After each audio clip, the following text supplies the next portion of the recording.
Hello, everyone. The Super Bowl has come and gone. It was a pretty good game. Chiefs won. I was rooting for them, but Jalen Hurts put up quite a fantastic performance. Unfortunately, this marks the beginning of the NFL offseason. If you are a big NFL fan like me, it's one of the toughest periods of the year. To pass the time, I figured I'd put together a series to help us get to the NFL draft. Every week, we'll be looking at each division in the NFL Replica Association. I'm going to go through the 4 teams in depth. We're going to see where their strengths are, where their weaknesses are, what they have to look forward to in the rookie draft. Lastly, I'll give my predictions for how the divisions will end up at the end of the 2023 season. So in a year, it'll be interesting to look back at these videos and see how wrong I was.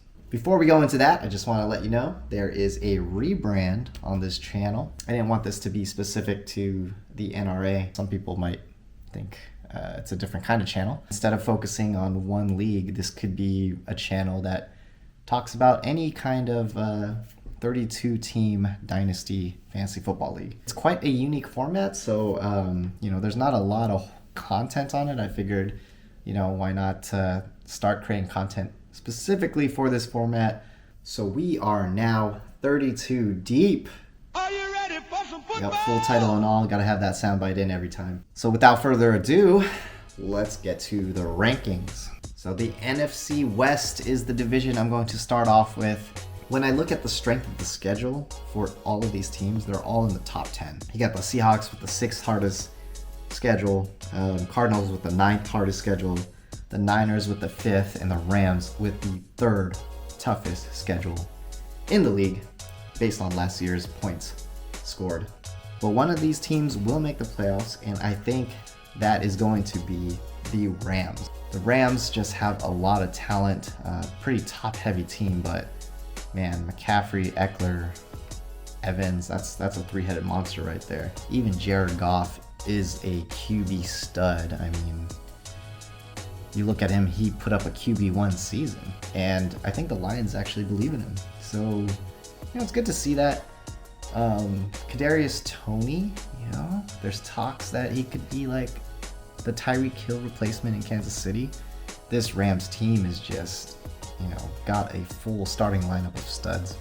Mike Evans might take a hit depending on who the QB is, but still, it's Mike Evans. I mean, he performed with Jameis Winston. So the bench, however, is not that deep. In order to build this kind of team, you kind of have to sacrifice a little bench depth. That's probably what this team did. Terrence Marshall, though, pretty highly coveted wide receiver a couple years back. Started to show some flashes last year. Maybe he takes a step up under Frank Reich.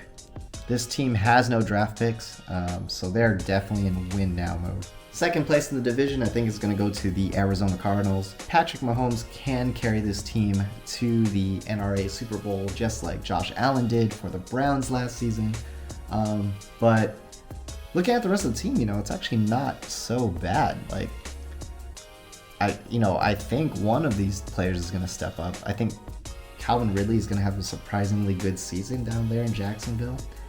Josh Palmer is going to step up into that number 2 role and be quite a force because the Chargers are going to have a much higher powered offense next year, especially with Kellen Moore running the ship there. That's going to be, offense.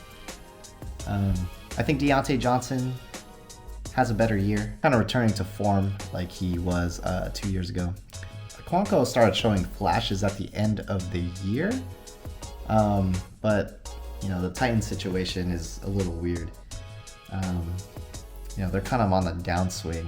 Probably, I foresee them going into full rebuild pretty soon. They just can't compete in the AFC.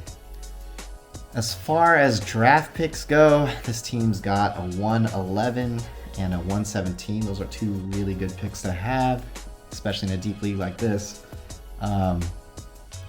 Maybe they can, get an actual starting caliber running back. I think Damian Harris and Michael Carter are both going to be contributors throughout the year, but maybe they get lucky with those 2 picks and get a stud. We'll see. enough weapons on this team to get second place in the division next year. Going to third place, San Francisco 49ers. I just think not having a solid quarterback is quite a detriment. Even if you have the best wide receiver in the game. You know, Justin Jefferson put up 2.5 points in the championship week.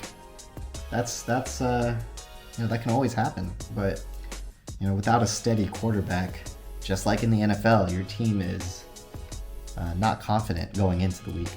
I know he put up an RB1 season, but it's probably going to be Cook's downfall next year. That's what I'm predicting. I don't know. When I watched him, like especially towards the back half of the season, he just kind of looked worn. I don't think he can put up those beastly numbers for a full season.